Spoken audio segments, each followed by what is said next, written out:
पत्नी समझकर जीजा ने साली के साथ ये क्या कर दिया। राजू ऑफिस से लौटा और गलती से अपनी साली रूही को पीछे से पकड़ लिया। अरे जीजू, मैं आपकी साली रूही हूँ। मीरा क्यों मजाक उड़ा रही हो? मुझे पता है कि तुम मेरी पत्नी ही हो। अरे नहीं जीजा जी, मैं सच बोल रही हूँ। तभी राजू के पिता ने बगल के कमरे से सब कुछ देखा। रूही राजू को फिर पीछे मुड़कर देखती है। राजू ने देखा कि यह वास्तव में रूही थी। यह देख राजू ने रूही से माफी मांगता है और कहता है, मीरा के कपड़े क्यों पहन रखे हैं?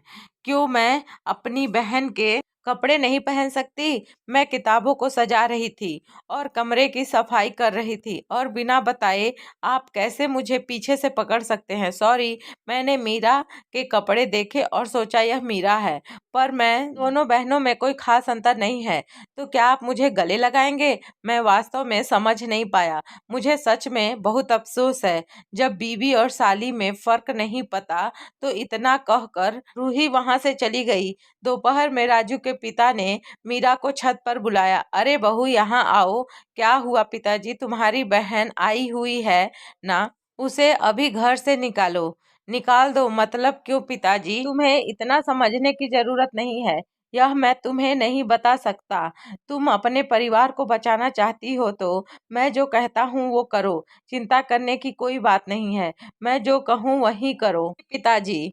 उसके बाद मीरा अपनी बहन के कमरे में गई और इस बारे में पूछती है। रूही कहती है, देखो दीदी, मैं तुम्हारी बहन हूँ, झूठ क्यों बोलूं? तब रूही ने कहा, मैंने कोई अपराध नहीं किया है। जीजा जी यहाँ आइए। तब राजू ने कहा, क्या हुआ? पिताजी ने उसे घर छोड़ने के लिए कहा। उसने ऐसा वैसा कुछ किया होगा, नहीं तो पिताजी उसको यहाँ से जाने के लिए नहीं कहते। तब राजू ने कहा, पिताजी इधर आइए जरा। हाँ बेटा बोलो। पिताजी, आपने रूही को घर से जाने को के लिए क्यों कहा? हाँ, मेरा मतलब क्या आपने कुछ देखा? पिताजी, क्या आप कुछ देखकर ऐसा कह रहे हैं? देखा है मतलब मैं समझ गया।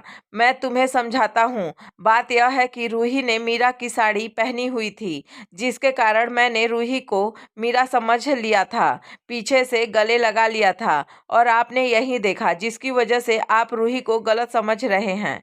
और आप अच्छी तरह जानते हैं कि मैं रूही को अपनी छोटी बहन के रूप में देखता हूँ, जो कि मेरी छोटी बहन नहीं है। तब राजू के पिता ने कहा, बेटा, जो लोग आंखों से देखते हैं वास्तव में वह सही नहीं होता। मुझसे भी गलती हुई, बहू मुझे गलत मत समझना और रूही बेटी मुझे माफ कर देना। तब रूही ने कहा, मेरी बहुत बेइज्जती हुई है। तब राजू के पिता ने कहा, रूही से कहा, मुझसे गलती हो गई है, जब तक तुम चाहो इस घर में रह सकती हो। ठीक है पिताजी। इतना कहकर राजू के पिता वहां से उठ गए। हमसे कई बार ऐसी गलतियां हो जाती है, इसलिए बिना सही से जांच किए किसी को दोष देना ठीक नहीं है। दोस्तों, यह कहानी आपको कैसी लगी प्लीज कमेंट करके बताइए। अगर अच्छी लगी तो वीडियो को लाइक और चैनल को सब्सक्राइब कर लें। थैंक